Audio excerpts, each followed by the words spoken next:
Hi all, welcome back. So we are continuing with the last class discussion.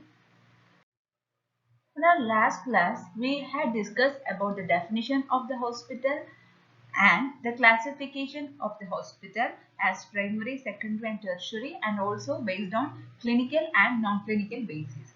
Today we are going to discuss about the organization structure of a hospital. So a quick recap. So what a hospital means? A hospital is an institution which provides medical and surgical treatment as well as the nursing care for the sick or injured people. The ultimate aim of the hospital is to provide optimum health care to the patient in need. Let's move on to today's topic, organization of hospital. Before starting the organizational structure, let's discuss what an organization means. The organization is a dynamic process in which various managerial activities bring people together for the achievement of some common objectives or some common goals. So this organizational structure of the hospital refers to the level of management within the hospital. This level of management will allow efficient management of various hospital departments. Likewise, large hospitals have a complex organizational structure, whereas smaller hospital tends to have a similar organizational structure compared to a larger hospital. A typical hospital is comprised of three elements that must be effectively integrated to ensure optimal patient care. They are a well-functioning governing body and both highly trained and competent medical staff and hospital staff members. Let's see what is an organizational structure of hospital. The integral part of this organizational structure is the governing body or board of trustees. This governing body owns the hospital or they are responsible for taking the high-level decisions regarding the hospital function and facilities. This board is responsible for the establishment of hospitals, bylaws and policies and enforcement of the Public Hospitals Act according to the Regulation 729 and 965 concerning the management of a hospital. That means this governing body is ethically, financially and legally responsible for each and everything in the day-to-day operations of a hospital. Under this governing body, there comes the committees like Executive Committee, Finance Committee, Hospital Administration, Development and Public Relation Committees. This executive committee are responsible for managing the organization, making decisions, overseeing the business strategy. A hospital typically will be having a chief financial officer and a chief executive officer. This chief executive officer is responsible for a high-level business strategy and decision making. Next comes the finance committee, which deals with the financial aspects of the hospital. So there will be a chief financial officer who tends to the financial health of the business that run by the hospital. Next comes the hospital administration, which is an integral committee among all the committees, and they are responsible for creating a vision and mission statement for the hospital and its day-to-day management. This hospital administration has to ensure that a budget of the hospital is in its place. They have to maintain the medical staff relations. They have to report to the board of trustees and carry out the directives set out by the board of trustees. There will be an administrative person who is ultimately responsible for the staffing and operations of the hospital. The few services like informational services, therapeutic services, diagnostic services and support services are working under this hospital administration. And there follows the development committee, which is dealing with all the development activities and strategies of a hospital. And next is the public relation committee. This public relation committee has put all its efforts to maintain the goodwill and mutual understanding between an organization and its public. You can say the public relation committee or the public relation department of the hospital is the first line of link between the public and hospital. So what's a governing body? So this governing body are the major decision-making body in the hospital. The governing body consists of a chairman, vice chairman, treasurer, secretary and members. And these bodies are responsible for the quality of care rendered to the patients. So let's see what their functions are. They decide the policies of hospital, they finalizes the appointments of medical staff, the room rates of hospital, salary structure of employees and the quality of services rendered by the hospital. And also they appoint various standing committees such as finance committee, public relation committee, development committee, professional committee, etc. Moving on to hospital administration, these are business people who run the hospital and their functions include managing and overseeing the operations of various departments of hospital, oversee the budgeting and finance, establish the hospital policies and procedures and perform public relation duties. The members of hospital administration includes hospital president, vice president, executive assistants and department heads. So let's talk about the informational services which works under the hospital administration department. These informational services of a hospital, they will be documenting and processing the informations available in the hospital. Their services include admissions, billing and collection department, medical records, information systems, health education and human resources. So first one, admissions. So these are the public's first contact with the hospital personnel. They obtain the vital information like patient full name, address, phone number, admitting doctor, admitting diagnosis, social security number, date of birth, all insurance information. Let's recollect the last time you went to the hospital. So you will be going to take an OP card or an IP card or what, or some registration card from the hospital. So these admissions are handled by the informational services department of the hospital. Now, billing and collection department. As the name implicates, they are responsible for billing patients for services rendered by the hospital. Now coming to the medical reports. These departments are responsible for maintaining the copies of all patient records. So there will be a separate department in the hospital called medical records department or medical directory department. They will be having all the patient details stored safely there. Next come the information systems. These are responsible for the computers and hospital network. And there comes the health education department which are responsible for staff and patient health related education. And the last one of the informational service, human resources. They are responsible for recruiting or hiring the employees and they provide employee benefits.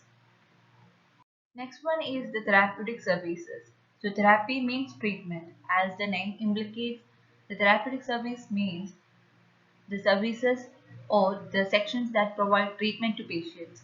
Under the therapeutic services, there comes the physical therapy, occupational therapy, speech or language therapy, respiratory therapy, medical psychology, social services, pharmacy, dietary department, sports medicine and nursing. So what is physical therapy? So these department provide treatment to improve large muscle mobility and prevent or limit permanent disability. Treatments may include exercise, massage, hydrotherapy, ultrasound, electrical stimulation, heat application, etc.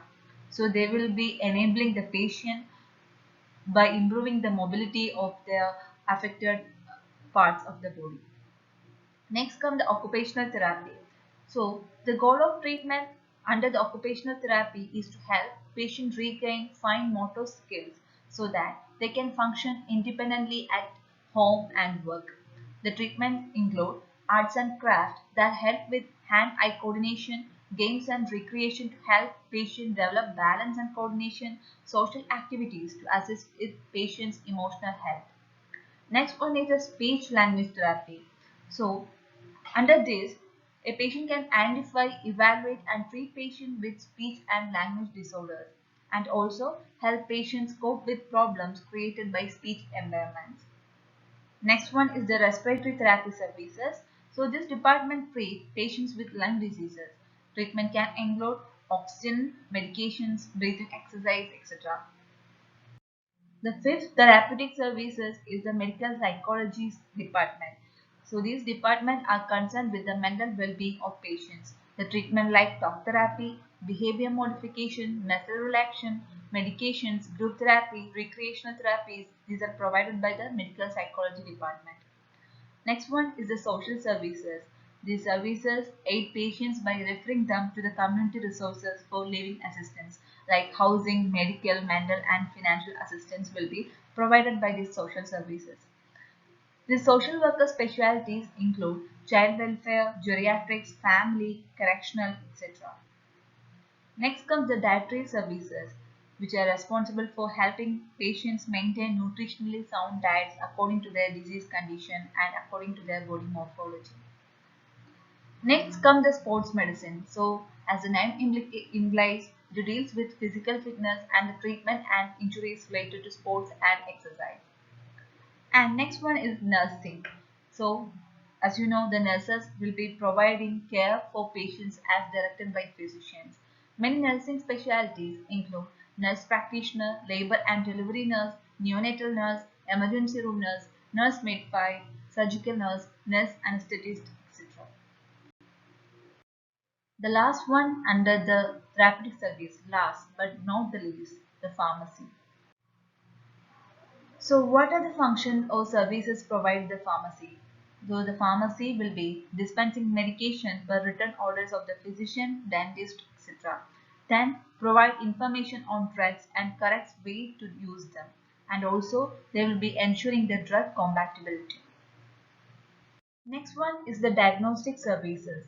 So the diagnostic department will determine the cause of illness or injury. Under the diagnostic service or department, there are various departments like medical laboratory departments or MLT, imaging departments and emergency medicine.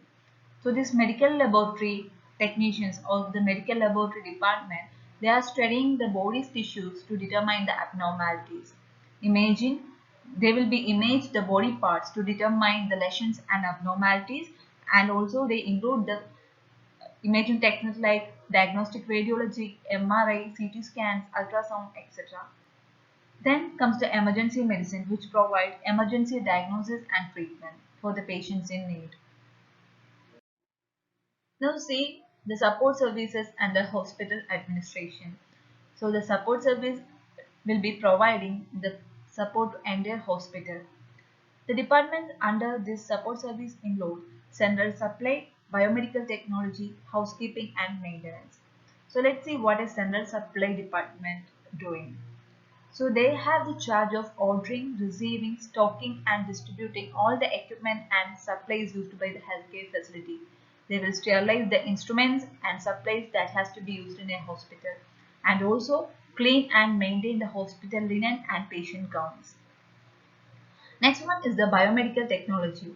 They will be designing and building the biomedical equipment and also diagnose and repair the defective equipments, provide preventative maintenance to all the hospital equipments, also pilot use of medical equipment to the other hospital employees.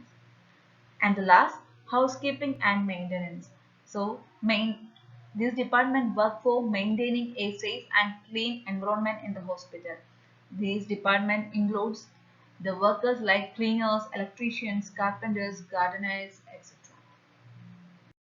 We have seen the traditional organizational structure of a hospital that includes the board, then comes the committees like executive committee, finance committee, hospital administrations, public relations, etc. And under there are so many services that are provided by the hospital. Let's see an example of the organizational structure of a small hospital. So, in a small hospital, there is governing body, administrator, that underneath the administrator there comes the head of the clinical services, head of the pharmacy, head of nursing, head of general administration and accounts, housekeeping, financial records, stores and purchases, and also head of other head maintenance. So this is the small hospital organizational structure. When compared to a larger hospital, small hospitals will be having a similar organizational structure. Now let's see a organizational structure of a teaching hospital that has been affiliated with a medical college. So if you are saying that there will be a medical college, or for a teaching hospital affiliated with medical college, there will be a governing body and there will be a head under the governing body who is called as dean. And under the dean there will be administrators or the medical directors, and under them there will be professors in various departments. For example, if the professor from medicine, he will be the director of this medicine department. Then a professor from the surgery who is also the director and the unit manager of the surgery department. And for example, the director from the pediatrics who will be a professor in the pediatric department and will be the head of this pediatric medicine. So this is the organizational structure of the teaching hospital affiliated with a medical college.